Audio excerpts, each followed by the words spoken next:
헝가리는 세계에서 매우 인기 있는 국가들 중 하나입니다. 수도인 부다페스트는 지구상에서 가장 화려한 화려한 도시 중 하나로 꼽히죠. 전국 곳곳에서는 유네스코 세계문화유산으로 지정된 수많은 명소와 건축물을 발견할 수 있습니다. 또한 헝가리는 중앙유럽 최대의 호수인 발라톤 호수와 유럽 대륙에서 가장 광활한 초원인 호르토바지 같은 경이로운 자연 경관도 품고 있습니다. 헝가리의 면적은 약 9만 제곱킬로미터에 달하며 특히 건축 여행을 좋아하신다면 이곳은 당신의 여행 목록에 반드시 포함되어야 합니다. 이곳의 건축물들은 그야말로 눈부시게 아름답습니다. 고전시대의 걸작들과 흥미로운 박물관들이 전세계 방문객들의 발길을 이끕니다. 중앙유럽 중심부에 위치한 내륙국인 헝가리는 북쪽으로는 슬로바키아, 동쪽으로는 루마니아, 남쪽으로는 세르비아, 서쪽으로는 슬로베니아와 국경을 맞대고 있습니다. 튀르키예에서는 헝가리까지 직항으로 비행할 수 있습니다. 헝가리는 유럽연합 EU 회원국이기 때문에 유효한 쉥겐 비자가 있다면 입국 절차는 매우 간단합니다. 하지만 대비는 하셔야 합니다. 여름은 기온이 섭씨 35도까지 쉽게 오를 정도로 매우 더울 수 있습니다. 반면에 겨울에는 눈이 내리고 얼어붙는 추위가 찾아오며 기온이 영하 10도까지 떨어지기도 합니다. 헝가리를 여행하다 보면 볼에 키스하며 인사하는 것이 이곳에서는 흔하지 않다는 것을 금방 알게 될 것입니다. 특히 이성 간에는 더욱 그렇습니다. 악수가 더 선호되고 예의 바른 인사법이죠.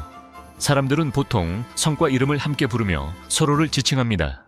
만약 헝가리 가정에 초대받았다면 선물을 가져가는 것이 하나의 관례입니다. 꽃이나 초콜릿 혹은 품질 좋은 와인 한 병 같은 것들이요. 빈손으로 방문하는 것은 무례하게 여겨질 수 있습니다. 그리고 한 가지 더 실내에 들어갈 때는 신발을 벗어야 합니다. 또 하나 금방 눈치챌 수 있는 것은 흡연이 꽤 널리 퍼져 있다는 점입니다. 대중교통이나 실내 공공장소에서의 흡연은 금지되어 있지만 많은 헝가리인들은 상당한 애연가입니다. 염두에 두어야 할 또 다른 점은 이곳에서는 영어가 널리 사용된다는 것입니다. 실제로 영어를 구사하는 능력은 구직을 위한 필수 요건인 경우가 많습니다. 현대 헝가리는 광범위한 교통망을 발전시켜 유럽 전역 무역의 중심지 역할을 하고 있습니다. 국가는 풍부한 천연 자원이 부족하지만 천연가스를 보유하고 있으며 화학, 플라스틱, 비료, 알루미늄 건설업과 같은 산업을 통해 경제가 성장하고 있습니다. 부다페스트 공항에 도착해서 택시를 이용할 때 현금이 없더라도 카드로 결제가 가능합니다. 공항에 환전소가 있기는 하지만 수수료가 상당히 높은 편이라 그곳에서의 환전은 별로 추천하지 않습니다. 현재 시점으로 이 1튀르키예 리라는 대략 23 헝가리 포린트에 해당합니다. 공항에서는 튀르키예 리라를 받지 않지만 시내 중심부로 들어오면 문제없이 포린트로 환전할 수 있습니다. 헝가리에서는 항상 회사명이 명확히 표시된 택시를 고르는 것이 좋습니다. 그렇지 않으면 순진한 승객들에게 과도한 요금을 청구하는 개인 택시 기사에게 걸릴 위험이 있습니다. 만약 헝가리에 영구적으로 정착할 계획이시라면 또 다른 중요한 사항이 있습니다. 헝가리 도착 후 1개월 이내에 튀르키예 영사관에 반드시 주소 등록을 해야 합니다. 이 절차 없이는 공적인 업무 처리 시 제약을 받게 될 것입니다. 예를 들어 헝가리에서 선거가 있을 때 투표를 할 수 없게 됩니다. 이 부분이 당신에게 중요할지는 개인의 판단에 달려 있습니다. 하지만 주소 등록을 생략하면 벌금이 부과될 수도 있다는 점을 명심하세요. 헝가리에 대한 한 가지 흥미로운 사실은 바로 은행의 운영 방식입니다. 고금리 대출과 신용카드로 막대한 수익을 내는 튀르키예와는 달리 헝가리의 이자율은 아주 낮습니다. 그 때문에 이곳 은행들은 다른 방법으로 수익을 냅니다. 예를 들어 자신이 거래하는 은행, ATM에서 현금을 인출할 경우 한 달에 단 서너 번만 수수료가 면제됩니다. 그 횟수를 초과하면 수수료를 부과합니다. 만약 은행명이 없는 ATM 기기를 사용하면 그 수수료는 놀라울 만큼 높을 수 있습니다. 헝가리에서 아파트를 임대할 계획이라면 이 또한 튀르키예와는 다른 점을 발견하게 될 겁니다. 헝가리 집주인들은 보통 한 달이 아닌 2달치 월세를 보증금으로 요구합니다. 이는 계약할 때 일반적으로 월세의 3배에 해당하는 금액을 미리 지불해야 한다는 뜻입니다. 한 달치 월세에 2달치 보증금을 더한 금액이죠. 반면에 헝가리에서 차를 렌트하는 것은 그다지 좋은 선택이 아닐 수 있습니다.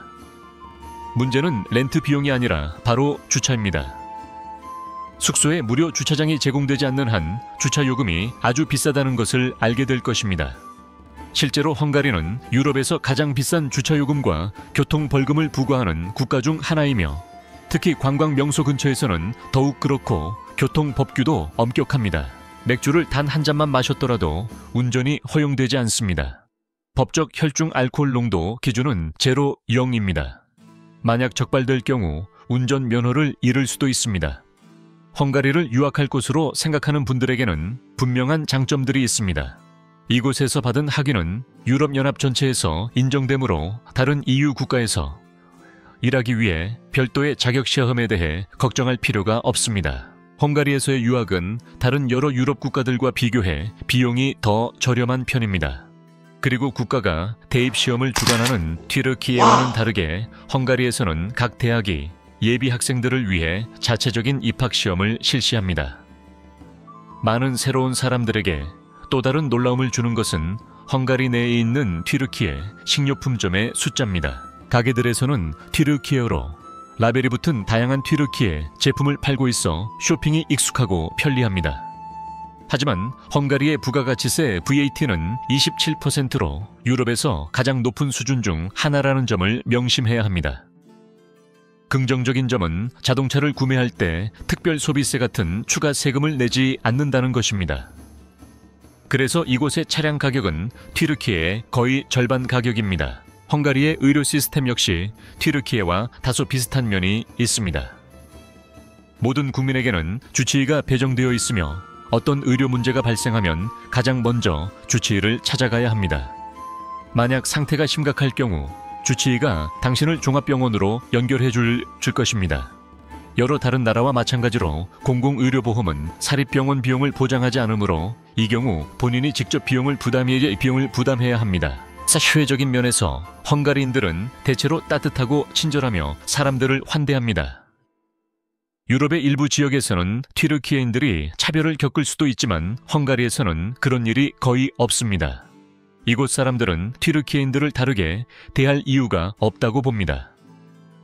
그들은 오스만 제국이 과거 헝가리 일부를 지배했음에도 헝가리 문화를 동화시키거나 없애려고 시도하지 않았다는 점을 기억하고 있습니다. 이러한 이유로 헝가리인들은 튀르키예인들에게 적대감을 가지고 있지 않습니다. 헝가리 사람들은 대화를 즐기지만 피해야 할 두어 가지 주제가 있습니다. 특히 헝가리 가정을 방문할 때는요.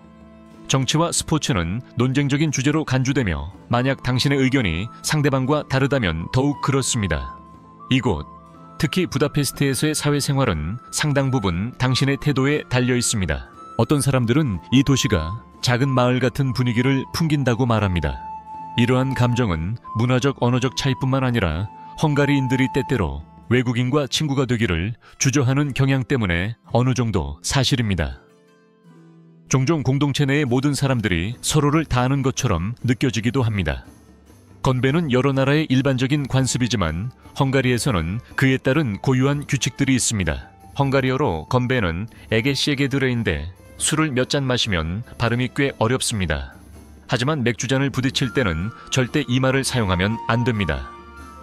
전설에 따르면 1948년 합스부르크에 대항한 혁명에서 헝가리가 패한 후 오스트리아인들이 맥주로 건배하며 축하했습니다. 그 이후로 헝가리인들은 맥주를 마실 때 에게시에게드레라고 말하는 것을 거부해왔습니다. 수도의 대중교통은 트램, 트롤리버스, 일반 버스, 그리고 지하철 시스템을 갖추고 있어 놀랍도록 효율적입니다. 비록 일부 차량은 꽤 낡고 닳아 보이기도 하지만요. 주요 단점 중 하나는 탑승하면서 요금을 낼 수 없다는 점입니다. 특정 지하철역의 작은 키오스크에서 10장 또는 20장짜리 티켓 묶음을 판매하며 정기 통근자를 위한 월정액권도 이용 가능합니다. 불시 검문이 흔하고 미인증 티켓 소지자에게는 벌금이 부과되므로 매 여정 시작 시에 티켓을 반드시 인증하는 것이 중요합니다. 이 나라의 수도인 부다페스트는 소도시나 시골 지역보다 물가가 훨씬 비쌉니다. 게다가 현지 급여 수준에 비해 부다페스트의 생활비는 꽤 높은 편일 수 있습니다. 부다페스트에서 편안한 생활을 누릴 수 있을지 아니면 도시 외곽의 작은 방에서 지내게 될지는 당신의 급여와 개인적인 생활 수준에 크게 달려 있습니다. 부다페스트의 일부 외국인들은 집을 임대하기보다는 자신의 아파트나 주택을 구매하는 것을 선호하기도 합니다. 다행히도 헝가리는 외국인의 행정당국 사무소에서 구매 허가를 신청하면 부동산을 소유할 수 있도록 허용하므로 이는 문제가 되지 않습니다. 이제 헝가리의 역사에 대해 간략히 살펴보겠습니다. 헝가리 민족의 기원은 수천 년 전 중앙 유라시아의 유목민이었던 훈족으로 거슬러 올라간다고 여겨집니다. 이 때문에 역사학자들은 종종 헝가리인과 튀르크 민족 간의 깊은 문화적 유대를 강조합니다. 현재 헝가리 땅에 정착하기 전 이 부족들은 중앙아시아의 우랄 산맥과 알타이 산맥 근처에 살았습니다. 그리고 그 당시 그들은 훈족으로 알려져 있었습니다. 많은 역사학자들이 헝가리 민족의 위대한 조상으로 여기는 훈족의 아틸라는 튀르키예인들에게도 그들 고대 유산의 일부로 간주됩니다. 오늘날에도 헝가리어와 튀르키예어 이름 사이에 유사점을 발견할 수 있습니다. 예를 들어 헝가리인들은 아틸라를 어틸러라고 부릅니다. 엠레는 임레가 되고 술탄은 졸탄이 됩니다. 많은 단어들도 어원을 공유합니다. 수염은 석칼, 어머니는 어녀 문은 커프, 뚜껑은 쿠퍼크입니다. 두 언어 모두 접사를 붙여 의미를 만드는 교차어에 속합니다. 훈족 이후 마자르족은 중앙아시아에서 카르파티아 분지로 이동하여 현재 켈트족, 루마니아족, 슬라브족, 아바르족을 정복했습니다. 최초의 헝가리 국가는 천년경 봉건 제도로 수립되었습니다. 하지만 1241년 몽골이 침입하여 왕국은 심하게 약화되었습니다. 1526년 모아치 전투에서 패배한 후 헝가리는 거의 150년 동안 오스만 제국의 지배를 받게 됩니다. 그 후 헝가리는 오스트리아 헝가리 제국의 일부가 되었습니다. 그러나 두 차례의 세계대전으로 그 제국은 종말을 맞았습니다. 1946년 2월 1일 헝가리는 공화국으로 선포되었습니다. 오늘날 이 나라의 인구는 거의 1천만 명에 달합니다. 유럽연합 회원국임에도 불구하고 헝가리는 유로 대신 자국 통화인 헝가리 포린트를 사용합니다. 따라서 활기찬 도시, 친근한 분위기, 그리고 좋은 생활 수준을 갖춘 나라를 즐기신다면 헝가리는 당신에게 딱 맞는 곳일 수 있습니다. 물론 이곳의 급여는 독일이나 스위스 수준에는 미치지 못하겠지만 생활은 여전히 매우 편안할 수 있습니다. 이것으로 영상의 마지막에 이르렀습니다. 다음 시간까지 안녕히 계세요.